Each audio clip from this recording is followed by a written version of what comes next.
Hey everyone, welcome back to my channel. আজকে আমি রান্না করছি ডিমের শাহী কোরমা। এই কোরমাটা কিন্তু পোলাওর সাথে খেতে খুবই ভালো লাগে। আর বাসায় হাতে কাছে কিছু ইনগ্রেডিয়েন্টস থাকলে কিন্তু খুব ঝটপট এই মজার কোরমাটা রান্না করে নেওয়া যায়। আমি আশা করছি আজকের ভিডিওটি আপনাদের কাছে ভালো লাগবে। কোরমা রান্নার জন্য আমি প্রথমে 8টা মিডিয়াম সাইজের ডিমকে সিদ্ধ করে তারপর ছিলে নিয়েছি। আর আমি নিয়েছি হাফ চা চামচ লাল মরিচের গুঁড়া, হাফ চা চামচ ধনিয়ার গুঁড়া আর হাফ চা চামচ জিরার গুঁড়া, 5-6টা কাঁচামরিচ নিয়েছি। আর গরম মশলার জন্য আমি নিয়েছি 3টা লং, 3টা এলাচ, একটা দারচিনি বড় টুকরা নিয়েছি, আর নিয়েছি 2টো তেজপাতা। আমি এখানে 3 টেবিল চামচের মতো টক দই নিয়েছি, 2টো পেঁয়াজ ছিলে নিয়েছি, আর 1 টেবিল চামচের মতো নিয়েছি আদা রসুন বাটা। আদা রসুন দুটোকে একসাথে আমি ব্লেন্ড করে নিয়েছিলাম। আর নিয়েছি হাফ কাপ দুধ, 10টা কাজু বাদাম নিয়েছি, কিছু বেরেস্তা নিয়েছি, চিনি নিয়েছি 1 চা চামচ, কেওড়া জল আমি ইউজ করব 1 চা চামচ, আর ঘি ইউজ করব 2 টেবিল চামচ, তেলটা পরিমাণ মতো, লবণ নিয়েছি পরিমাণ মতো।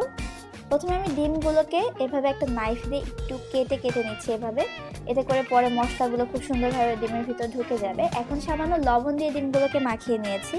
চুলায় প্যান বসে আমি 2 টেবিল চামচের মতো তেল দিয়ে দিয়েছি। এখন ডিমগুলোকে আমি অল্প আঁচে খুব হালকা করে ভেজে নেব। 2 থেকে 3 মিনিট ভাজলেই চলবে। ডিম ভেজে আমি তুলে নিয়েছি। এখন একই প্যানে আমি 2 টেবিল চামচের মতো ঘি অ্যাড করে দিচ্ছি, যে তেলটা ছিল সেই তেলের সাথেই। এরপর গরম মশলাগুলো দিয়ে দিয়েছি। এখন গরম মশলাগুলো সামান্য নেড়ে এর মধ্যে আমি পেঁয়াজ কুচি দিয়ে দিচ্ছি। আমি যে 2টো পেঁয়াজ নিয়েছিলাম তার মধ্যে একটা পেঁয়াজ কুচি করেছিলাম আর একটা ব্লেন্ড করেছিলাম। এখন আমি পেঁয়াজ কুচিটা দিয়ে দিয়েছি। এটাকে কিছুক্ষণ নেড়ে চেড়ে সেই পেঁয়াজের পেস্টটা আমি এর মধ্যে দিয়ে দিচ্ছি। এরপর দিয়ে দিচ্ছি আদা রসুন বাটা। এখন এটাকে ভালোভাবে নেড়ে চেড়ে পেঁয়াজ আদা রসুনের র স্মেলটা চলে যাওয়া পর্যন্ত ওয়েট করতে হবে।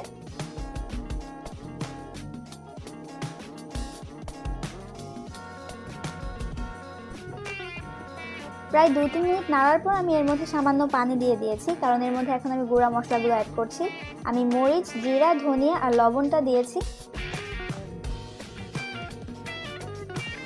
এখন আমি মশলাগুলোকে ভালোভাবে নেড়ে খুব সুন্দরভাবে কষিয়ে নেব, যতক্ষণ না পর্যন্ত মশলা থেকে তেলটা সেপারেট হয়ে যায়। মশলা কষানো হয়ে যাওয়ার পর আমি এর মধ্যে যে বাদাম আর টক দইটা ছিল সেই দুটোকে একসাথে ব্লেন্ড করে নিয়েছিলাম, সেই মিশ্রণটা এখন দিয়ে দিয়েছি। এটাকে আবার একটু নেড়ে চেড়ে কষিয়ে নিতে হবে।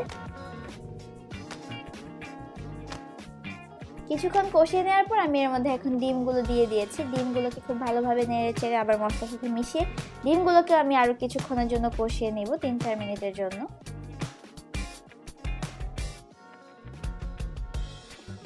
এরপর এর মধ্যে আমি যে হাফ কাপ দুধ ছিল সেটা অ্যাড করে দিচ্ছি। এরপর আমি এটাকে নেড়ে আরও 4-5 মিনিটের জন্য রান্না করব। আর চুলার আঁচ কিন্তু শুরু থেকেই মিডিয়াম লো ছিল, মিডিয়াম লো আঁচে রেখে আমি পুরো রান্নাটা করব। কিছুক্ষণ পর ঝোলটা একটু টেনে গেলে তারপর এর মধ্যে যে চিনিটা রেখেছিলাম সেটা দিয়ে দিয়েছি, আর দিয়ে দিচ্ছি কাঁচামরিচগুলো। আর কাঁচামরিচগুলোকে এভাবে আমি হালকা ফেড়ে নিয়েছি।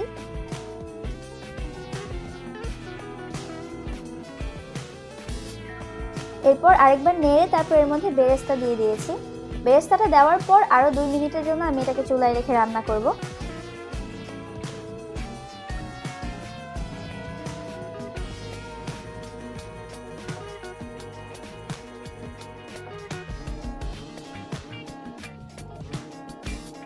আরও প্রায় 2-3 মিনিট পর ঝোলটা একটু শুকিয়ে এসেছে।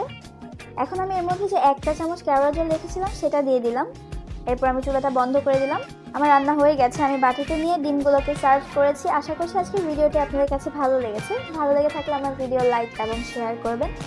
আর প্লিজ আমার চ্যানেল সাবস্ক্রাইব করবেন আমার নতুন ভিডিওগুলো দেখার জন্য। সবাই খুব ভালো থাকবেন। আল্লাহ হাফেজ।